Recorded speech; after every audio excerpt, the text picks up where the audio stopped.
So the question today, reading this off the screen. Hi Harley, I need some tips regarding muscle building. I'm trying to gain 20 to 30 pounds of muscles, not suggesting the layout of drug, caffeine, addict high on the human growth hormone, etc. I weigh 140 pounds, standing 6 foot tall. I don't see many 811ers heavy on the muscles. What kind of training program do you recommend? What should be the frequency and time of workout? Thanks, keep rocking.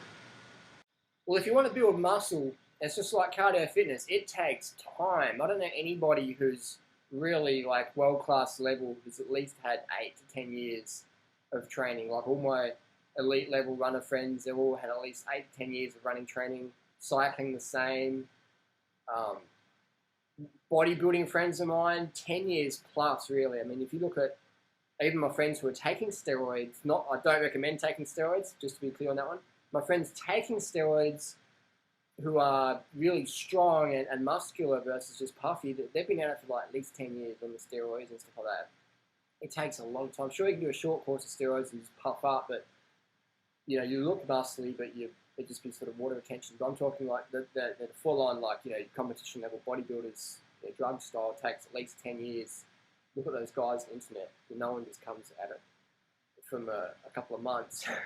I mean, there's a lot of people in the paleo primal world that say if you do the 30-day primal program or whatever, you'll turn from a couch potato into like some Greek Adonis or some competition level bodybuilder as long as you take enough primal protein powder or whatever.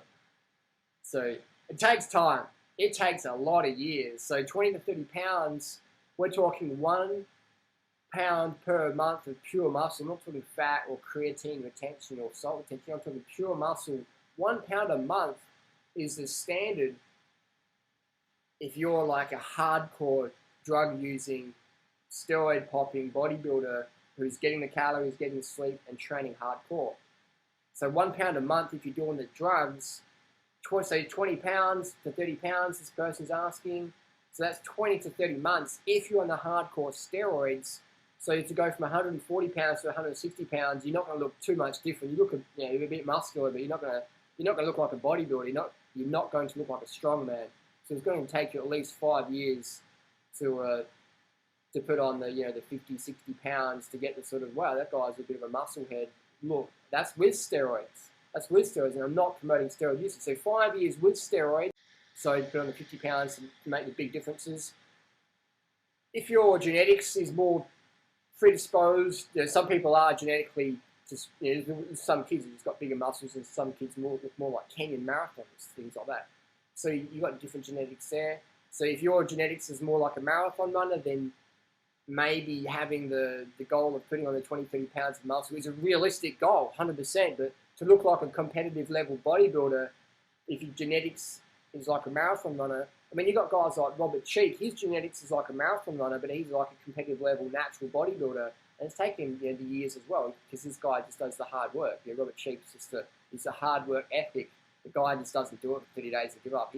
He bangs it out for decades. So definitely you can work with your genetics. You can work with genetics, 100%.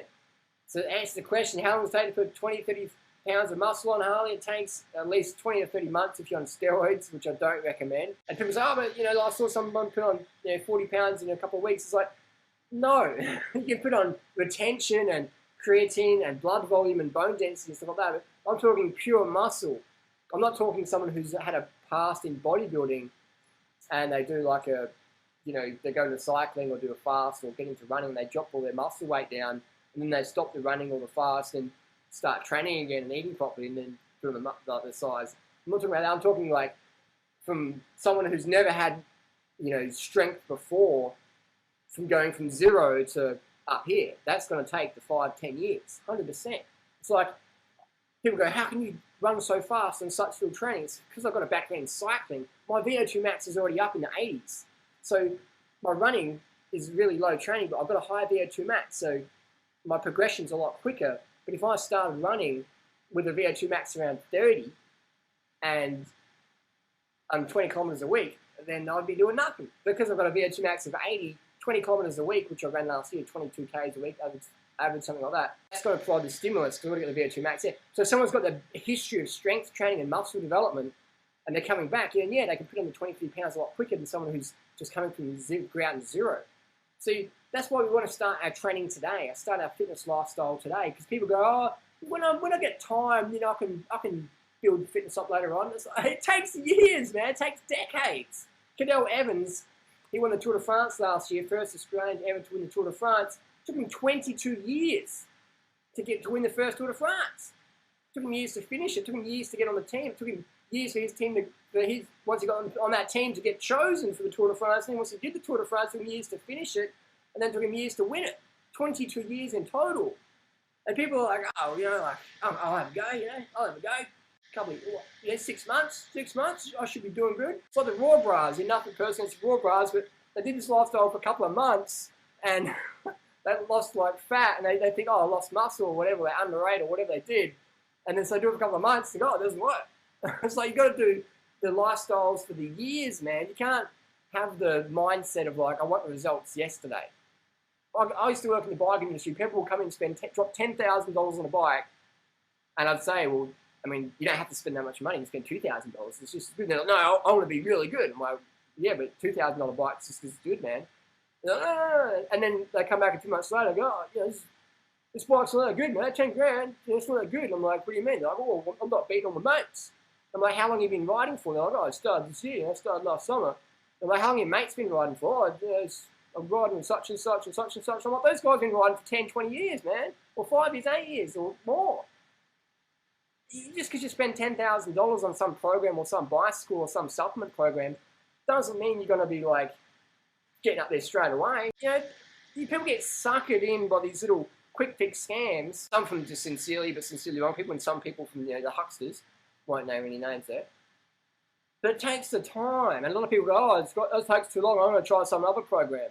It's like, well, you're just going to merry-go-round and get suckered in by all the scams and all the paleo, primal, low-carb, whatever, fad diets. People just get suckered in and go, oh, I'll try this, I'll try that, and oh, this doesn't work for a couple of weeks, I'll try that one. And they just, I call them diet jumpers. They just jump from diet to diet to diet. They have no basis of basic human physiology. They're always, you read their blog, they're trying something new next month or whatever. I'll try this, it didn't work, I'll do it, blah, blah, blah. And when you have a flaky attitude like that, you're not going to achieve much in life. You're going to have the conviction, the commitment. Otherwise, you just jump around. So how long does it take to put on 20, 30 pounds, man? It takes years.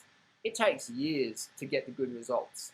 And if people aren't prepared to put in the years of work and effort, then they're not going to get the results, man. And that's why you have people in cycling doing drugs to try and speed up their progress, but it doesn't work that way. You still have to do the training, and then when you do the drugs, that complement each other. Don't promote drug use, as you were saying. You have newbies. I've had newbies taking EPO and steroids and trying to keep up with me, and they improve a bit, but they burn out because their body doesn't have that fitness base. So if you've got the fitness base, then you can stack upon that, yeah? So people just got to understand that the training starts today. You just got to train consistently. If you want to become a bodybuilder, then you have to make all your friends bodybuilders. Go to the gym, hang out with the bodybuilders. Don't eat the shit they eat and take the steroids and that, but do the training they do, get the sleep, things like that. Avoid all the drugs and all the shit food, but train with people like that, like in cycling. Like, to be a good cyclist, I'm like, I'm just going to hang out with the fittest guys around, and I did that. And these guys were really great guys. They taught me a lot, and that's how I became a good cyclist, just hanging around good cyclists. You can't be a good cyclist or a good athlete if you're hanging around dickhead mates who are too fucking lazy to get off the couch. You can't fly like an eagle if you're hanging with turkeys. Sorry, turkeys. If you want to be good at sport, you've got to hang out with people that can kick your ass in your chosen sport. You want to be a good dancer, hang out with better dancers. You want to be a good runner, hang out with better runners. You want to be a good cyclist, hang out with better cyclists. You want to be stronger, hang out with stronger people.